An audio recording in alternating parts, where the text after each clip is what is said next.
The book Micromastery is extraordinary. The subtitle of this book is Learn Small, Learn Fast, and Unlock Your Potential to Achieve Anything. The author makes a point against common sense.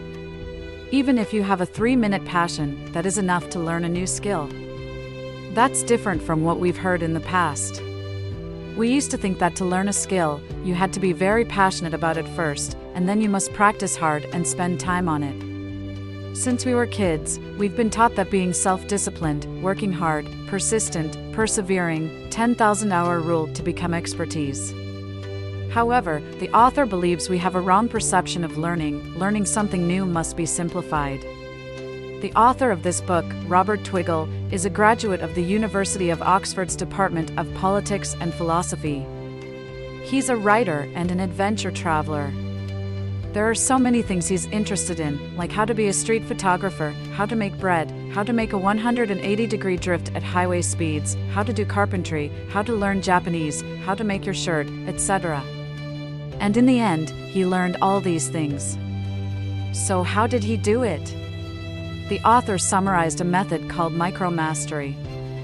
He called himself a lifelong practitioner of micromastery. I'm going to explain the book to you in 2 parts. Part 1, what is micromastery? Part 2, how to become a micromaster.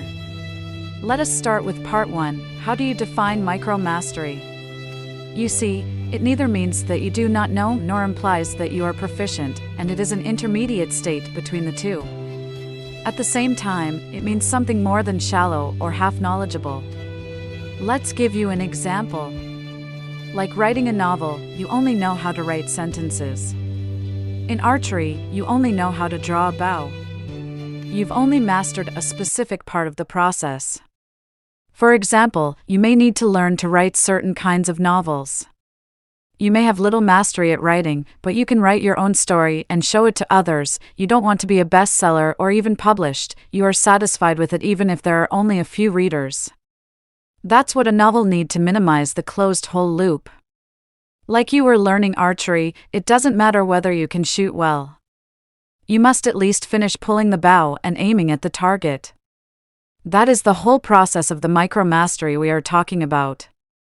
Now that we've talked about micro-proficiency, many of you may think this book is a skill book that encourages you to unleash your curiosity and try all kinds of colorful things. No, the author is not that shallow.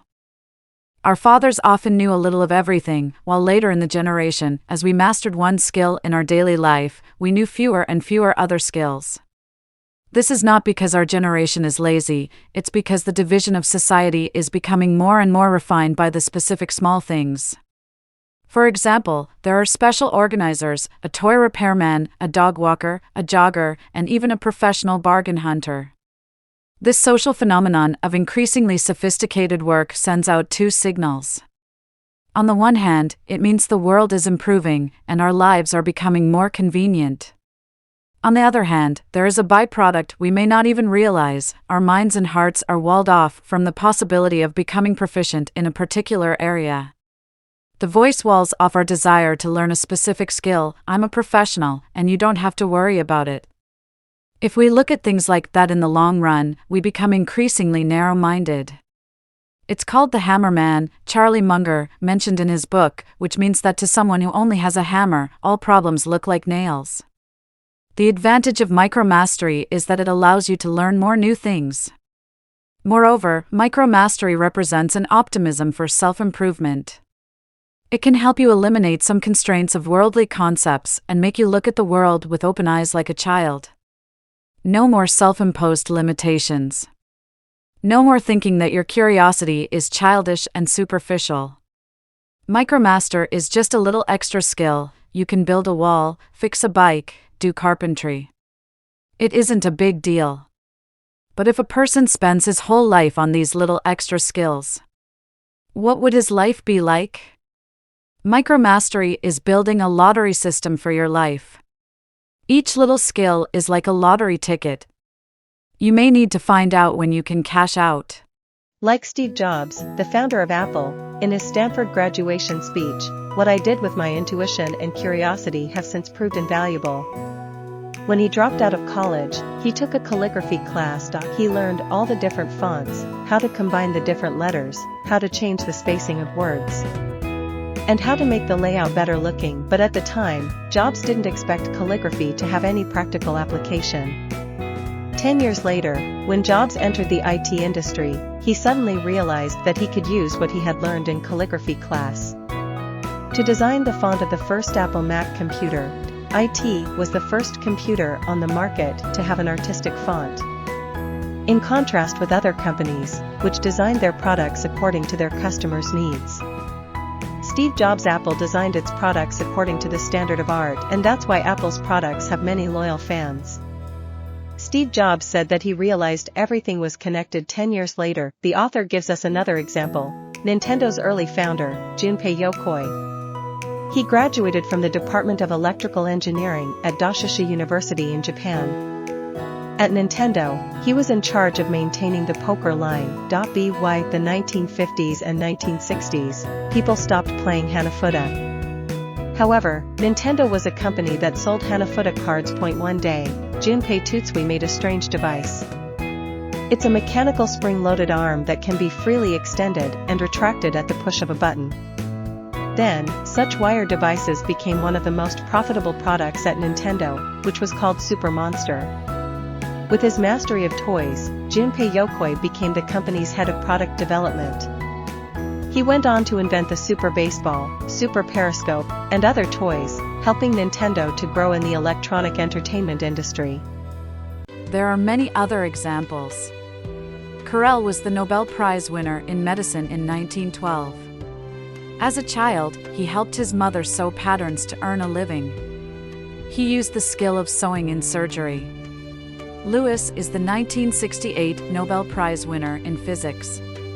At an early age, he achieved micromastery in technical drawing and carpentry, which helped him significantly contribute to experimental science, for example, physics. Have you noticed the critical thing that separates them from the ordinary? What they care about is not whether this skill is valuable or not. They're concerned about whether or not I'm using these skills to build a lottery system and how big the boundaries of this system can be expanded. Even if you're unlucky and don't have any outstanding achievements, your life will be more exciting because of this lottery system. Let's get to the second part: how can we achieve micro-proficiency quickly? I best use these 3 minutes of enthusiasm to achieve a minimized closed loop. In the learning process, the author fell into a particularly contradictory state. On the one hand, he felt that learning anything takes a very long time. On the other hand, he's always interested in many things. In this awkward state between proficiency and ineptitude, the author realized that to achieve micromastery, you must first start with a tiny thing. The fun you get in these small things will stimulate your fantastic learning potential. The author mentions 4 critical points in this book. 1. Finding tips to get started. 2. Getting background support. 3. Creating clear rewards. 4. Establishing repeatability. First, find tips to get started. To avoid quickly burning out the initial enthusiasm, this book has especially emphasized technique to get started. Start with something that you can do. Alexander Hopkins, a world-class instrument maker, had a tough time when he started making the violin. He had no training. He decided to rely on his general perception from a book he bought and made his first violin according to the pictures. It was a disaster. The author realized that we usually can't keep going mainly because we start with basics or theoretical foundations. Over time, this will, of course, lead to a sense of frustration. There is a technique that involves getting inside information. If you can find some of the best in the business, follow their lead and make your first attempt above the average pay grade. Then, it leads you down the path to micromastery. Getting started could be a vital part of micromastery, while other parts could be only a catalyst so that we can get into the process of doing this. For example, new drivers feel that side parking is tricky. Not only do your hands, feet, and eyes need to work together simultaneously, but you also need to have a sense of the wheels. But how come we can pass the test in a very short time? The instructor made all kinds of markings on the car's window, then, we memorized a few phrases. After practicing, we can park the car on the road's edge. Another example. Public speaking is also tricky. It seems only possible for inexperienced people to find a topic to speak about with preparation. When you start with standing on the stage, tell the audience to describe what you think honestly, feel, and do if you're nervous and not ready to go on stage. Or tell the audience your limitations in this area if you're given a topic unfamiliar to you. Once you start talking, you'll realize the next step is interacting with the audience and asking for their opinion. And then public speaking doesn't seem so scary after all. The second key is to get the background support. That is to give you more motivation in this process. For example, buy a gear that suits you if you want to learn music. Getting background support is about more than just the equipment, environment, and people. Comedian Steve Martin put a piano in every room of his house, and even the bathroom, to create an atmosphere against the pressure of doing it. If you want to lose weight, you can clear out the snacks in your house, uninstall the takeout apps on your phone, and find a group of like-minded fitness friends. The third key to creating clear rewards, a virtuous cycle. At beginning, you are very interested in this subject and would like to learn it. Then, procrastination becomes because of feelings of loss and frustration. You will give up then. Let me take the process of reward. On the one hand, rewards come from all the places where the photos can be displayed, such as major social media platforms, magazines, or gallery sites. On the other hand, rewards come from feedback from your friends and coworkers or social media groups. Learning by teaching is also a great way to create clear rewards. No matter what you've mastered or not mastered, once you turn yourself into a teacher, the virtuous cycle of teaching and learning is a positive way of putting your experience to share with others. The last key, establishing repeatability, is an essential. By practicing over and over again, see yourself making continuous progress. The author gives his own experience. Whenever he goes to a coffee shop, he draws the cups, spoons, and plates in the shop, and the author realizes he feels more and more confident.